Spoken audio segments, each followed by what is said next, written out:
Welcome back, everyone, to the Broker Room podcast. Today I'm joined from Newport Beach, Southern California, Barry Saywitz. Welcome, Barry. Yeah, thanks for having me on, Michael. Yes, sir. Pleasure to have you here. And for our listeners, Barry owns a commercial real estate brokerage that helps companies lease office or warehouse space or buy buildings, not just in Southern California, but across all 50 states, Canada, and Mexico. He also owns a commercial real estate investment and property management company with a portfolio of about 100 apartment and office buildings. On top of that, he hosts his own weekly radio show and podcast at UC Urban. We're going to go talk about his journey, what's happening in commercial real estate right now, current challenges, and how AI is showing up in both the brokerage and property management side. So, having said that, Barry, you've built an impressive operation running both a full-service commercial brokerage and a substantial property management portfolio out of the same office in Newport Beach. So, let's start at the beginning. Walk us through how you got into commercial real estate and what led you to grow into both the brokerage side and the ownership management side.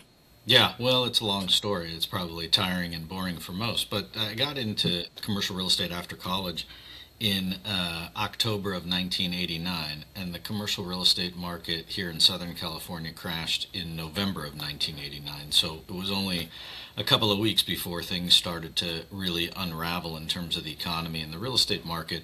And so on the one hand, it was a very difficult time to be in real estate and also try and learn an industry and a business and be young and not have a lot of money and wondering how I was going to pay my bills and my rent. On the other hand, it gave me the opportunity to have a fresh start while other people were struggling. And then it wasn't so bad that I was struggling because everybody was doing it. But at that time, there was no commercial real estate multiple listing service. There was really no internet to speak of. Cell phones had just come out. I don't want to date myself and sound like I'm an old man, but I've been doing it a while.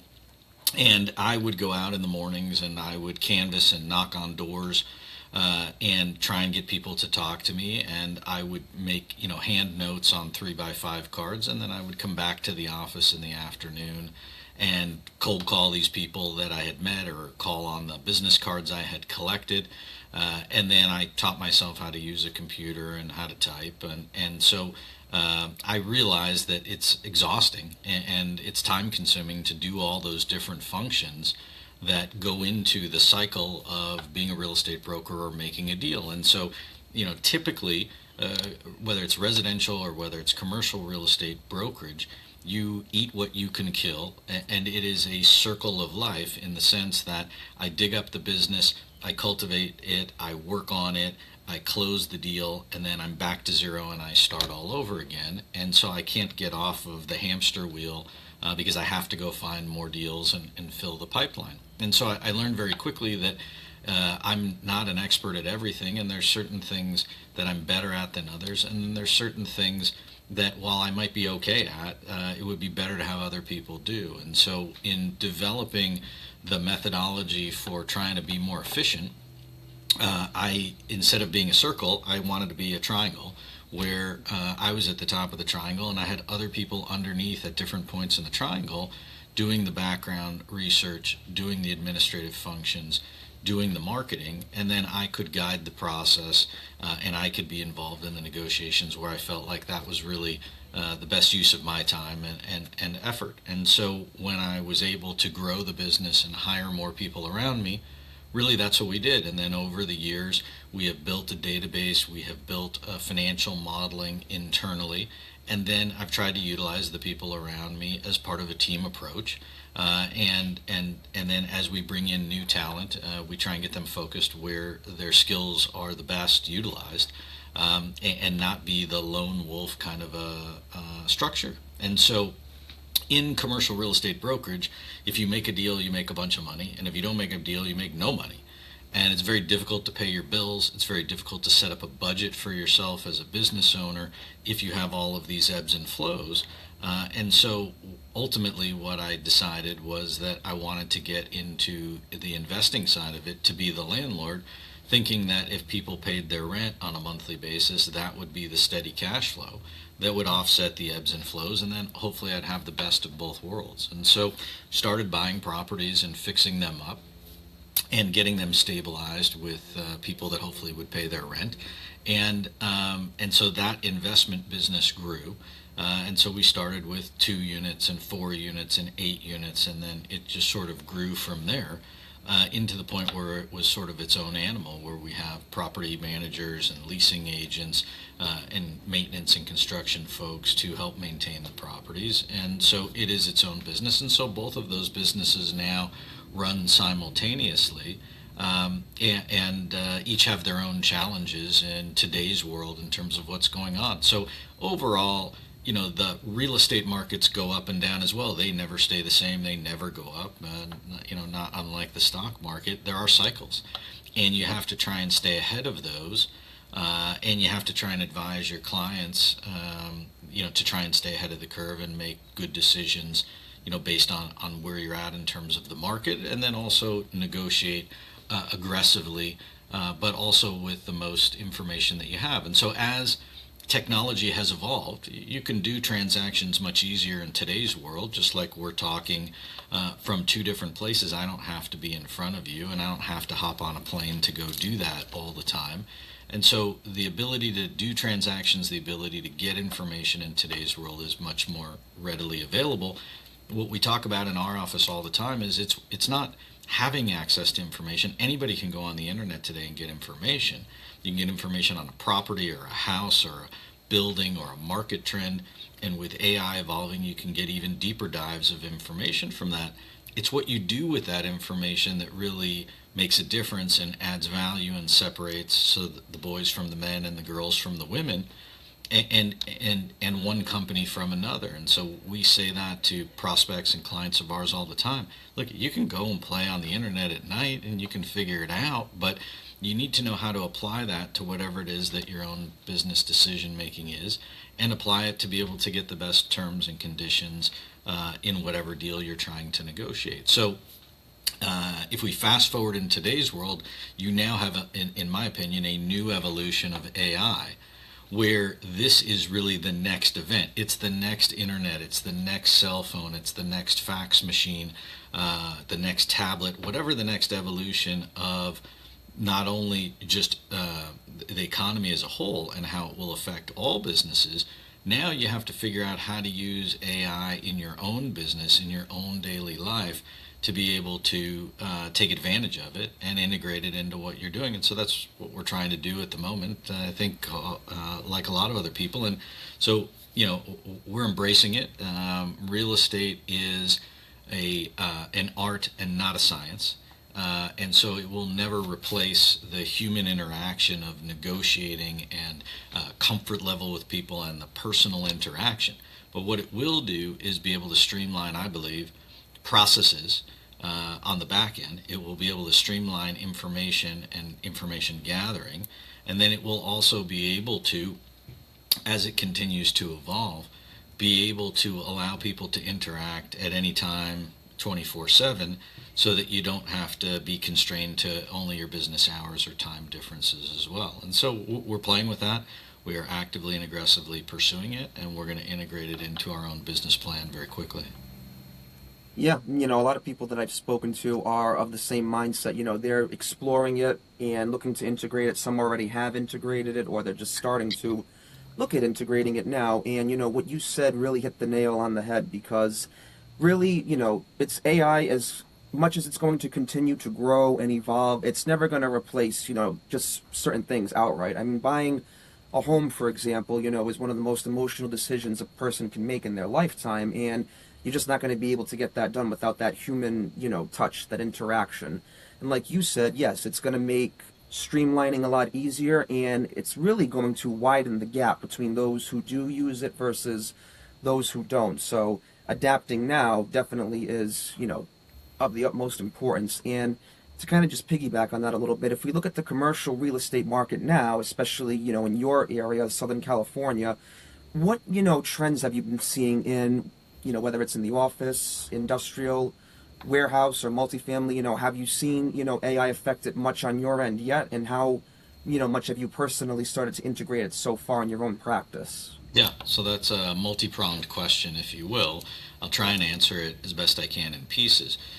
In terms of the markets as a whole, I don't know that it's AI affected, but the trends in the markets at the moment, which is whether it's in Southern California or elsewhere, is the office markets have been deeply affected by COVID and deeply affected by the fact that companies have people either hoteling or part-time in the office, part-time out of the office, or just have people working from home and then don't need the space. And then when you don't need all the space, it causes companies to look at reconfiguring their existing space and how they're using it. And so you have companies that are taking less space, looking for more efficiencies, looking to cut costs, or looking for newer, different space. And then when you go to build out that space as a landlord, it's very expensive. You have tariffs, you have cost of construction high, you have wages for construction that are high. And so it puts more strain on being able to make a deal because it costs more money for everybody, which means I can't go as low on the rent if I'm spending more money. And as a property owner, you are you have that much more expense, and it's that much more difficult to make a deal. And so what you see in a lot of instances, especially here in California, where you are land constrained, where you are housing constrained, and where there is heavy pressure from the state government to build more housing, there's not pressure to build more office space. You're seeing suburban office space get torn down because it has a smaller 2 or 3 story office building might have a huge parking lot, which means they have a lot of land. And then you see a lot of apartments getting built with 2 or 3 or 4 story, even 5 story apartment buildings with the parking structure going up higher. So you have higher density. It's a better use, better return from a developer standpoint, and there's high demand. In addition to that, we saw the industrial market get very tight. So during COVID, the Southern California industrial market was less than 1% vacant. It was the tightest in the whole country. You have all sorts of goods coming in from Asia to the ports, and then you have this huge demographic that you're trying to disseminate product out to. And so a lot of demand for industrial space. The industrial rents went up dramatically. They've now softened because it just can only go up so far. And people have figured out how to not have to have giant warehouses. Some of them are offloading it. Some of them are relocating out of the area. And so it's constantly changing. The issue from an AI standpoint, in terms of the other companies that I've spoken to in the real estate world as to how they use it, one, it's marketing prospecting. One, it's a process and procedure. And then also it's an issue of getting information to people that they can utilize it in whatever they're applying it to. And so I will give you a real-time example, which is we were interviewing for a property manager in our own office, and I was down to the final candidates, and I asked all 3 of them, why is it that you're looking for a new job? And 2 of them said, I got AI'd out. And I said, what do you mean? And then they said, look, I was the person who fielded all the phone calls on the leasing side, and I would vet these prospects. I would ask them questions about when they were looking to move, or a 1-bedroom or a 2-bedroom, or what your budget was, or all of the qualifying questions. And they just said they're basically going to use AI to do that, and they're either going to incorporate it on their website, or they're going to have a service do that, or they're going to have a centralized call center, or any combination of that. They said, look, they don't need it. And so we've looked at that in our own business, and there's no question that somebody who calls in and is looking for an apartment for rent could chew up 30 minutes of somebody's time on the phone talking their ear off, where they could be working on other things, only to find out they're really not a real prospect at the end of the day. And so the AI, in terms of having the ability to ask those qualifying questions, formulate that information, and then disseminate it to the person who could follow up, will not only streamline getting information to the prospect, but will streamline us and be able to not waste time on people who are not prospects. And so another typical example would be somebody mentioned shopping for a home. In terms of getting information about whether it's market trends or comps or virtual tours, or asking questions about the community or the school district, or all these things that go into people's decision making, the need for the broker or the agent to sit there and give you all of that information and spout it, while that still certainly helps and there's that personal interaction, if I've got all that information on the front end, it takes that piece off of the decision-making process and focuses it back on the home itself, or in the commercial side of things, the money or the terms of the deal. And so we're looking at incorporating it onto the marketing side of things.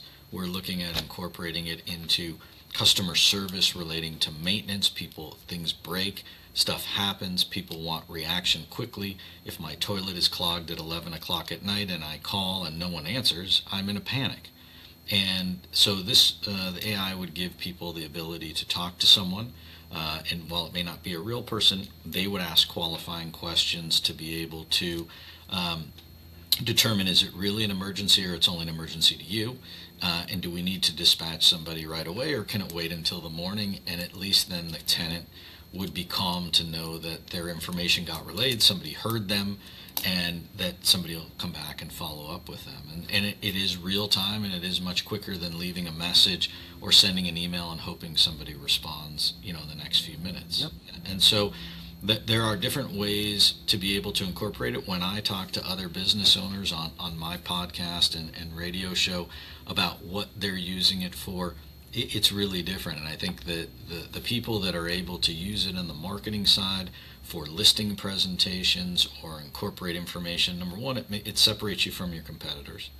And then number two, where you're able to use it for the back office operations, either to make your own people more efficient or to take away functions that can be done from automation, then we'll see how that goes. And there's no question that you're not going to eliminate the human interaction, but it's going to shift. And the definition of what somebody's job description is today, I think, will be changed moving forward for a lot of people. Yeah, it definitely will. And, different companies, like you said, are going to have different needs. I mean, whether it's a chatbot, outreach automation, qualifying leads, the list goes on. But, it is going to affect us all, whether you're on the, employee or the employer side. And if you're a consumer or person selling, the real estate or whatever it is your business is, it's still going to be, a win-win situation for both, like you had mentioned. And so while I think that's all going to be, good things for the future, it'll still raise some challenges. And having said that, if we look ahead maybe 6 to 12 months, what do you think the biggest challenge would be incorporating, AI not only into your practice, but, in the industry or anybody like as well? Yeah, I mean, look, we have our own challenges of trying to figure out how to incorporate it. And it's not an issue of looking to eliminate jobs or replace people. It's really an issue of functionality and then cost versus benefit. And so I think each company will look at how they can incorporate it. I would say on the brokerage side, it'll give us the ability to vet prospects much quicker, and it'll give prospects the ability to get information about the company and the services that we provide much quicker. And so that I am hoping will separate us from some of our other competitors who are not as tech savvy. And if nothing else, it makes the company look that much more sophisticated. But there's no question that there are people that are not at the moment, people that are not warm to it from the business owner standpoint. And then also, while it's cool to have and you can do a search on your phone to get information, there's a generational issue with how you use that information or what value you give to it. So, I would say a younger generation might do an AI dive on reviews for a restaurant that they were thinking about going to, and might utilize the information they find differently than an older generation that would say, my friends told me this is a good place to eat and the food was good. I'm just going to go there. I don't really care what Google or AI says. My buddy said it was good. I'm going. And so it's a combination of the two, and it's a combination of how you utilize that going forward. And I think the longer it's around and the more it gets integrated, then you'll see people start to embrace it more. For me, we've been working on it for several months, and it's really a question of embracing it, number one, and then number two, trying to figure out how you can utilize it. It's not just a one-prong kind of a thing. Yeah. Yeah, I'm in full agreement. I think that eventually most folks are going to warm to it. I mean, I don't think really a lot of us have a choice one way or another, because like you said, the next cell phone, the next internet, it's here to stay. It's not going anywhere. But I do think eventually, it's going to settle in. A lot of the anxiety behind it will be mostly behind us, and that it is going to be a good thing overall, not just for the consumer, but for the people selling the products as well. So I'm very optimistic about it. And like you said, you don't know what you don't know when it comes to how to even implement it. That's one of the reasons why I love AI personally, because it's very transparent in how it works. Because, when you're building an AI growth engine for somebody, you're going to know exactly what you're paying for, why you're paying for it, and then most importantly, how much money it's ultimately going to end up saving you. So that's one of the reasons I got into that space myself. And again, just going forward, I think it's going to be a big part of what we do. And I'm really looking forward to see, what the future holds. And, we've been talking about the future for the past couple minutes now. And as we come up on time here, one of the things I like to ask all the guests who come on is, we get back to today, the present. What would some advice be, or words of wisdom to anybody who is thinking about getting into the business today, whether it be on the commercial side or the property management investment side, since you do both? So, Yeah. Yeah, well, and as somebody whose son is graduating from college in the next couple of weeks, and is trying to find his way in terms of what to do and getting a job, and all of his friends doing the same thing, the thing that I find is that if you're able to get into an industry that you want to be in or that you think you would enjoy, you need to be surrounded by people where you can learn and you can be exposed to opportunities, but also information, so that you can see different things. And number one, see if you enjoy it, and then number two, learn from it, and then number three, be surrounded by somebody who hopefully can be a mentor or an advisor, so you don't make some of the same mistakes that someone else made. And so unfortunately I never had that, and so I made a lot of mistakes along the way, and I wish somebody had been there to help as a backstop to say, hey, don't go down this path or don't do it this way. And it would have helped, and it would have made things go a lot quicker. And so, I think the AI will help that from an information standpoint, but from a practical day-to-day standpoint, we talk about it all the time on the radio show. Try and surround yourself with good people. Try and surround yourself so that you can get good information. And then when you're making.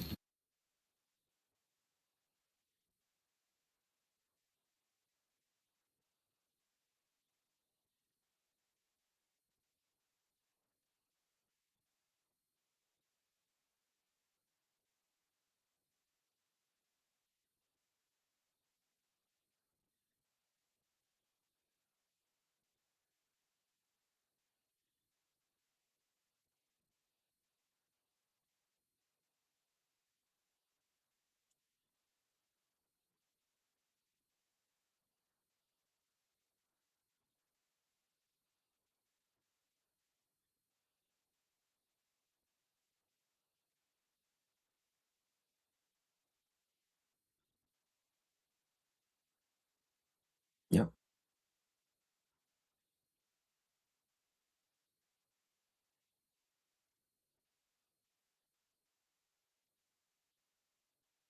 yeah,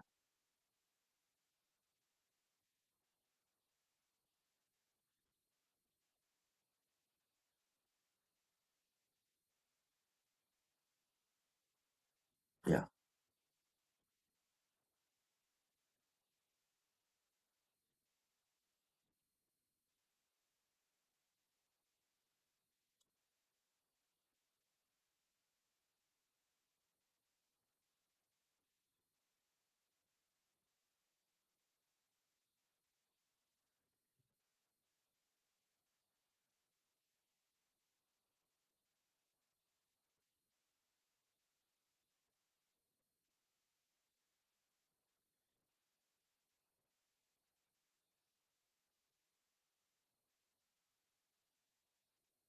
yeah, it is. I mean, like you said, they should be allowed to integrate, to adapt, and that's just what's going to be at the end of the day. We're all going to have to adapt to it. It might be, some bumps in the road, but I am again optimistic that it is going to work out. So I'm in agreement with you on that. And again, Barry, this has been excellent. You've given listeners a really grounded, experienced perspective on commercial real estate, property management, and how AI can be a practical tool without replacing the human aspect of the deal in the process. So thank you so much for coming on. Before we call it, where can our viewers go to learn more about you and what you do?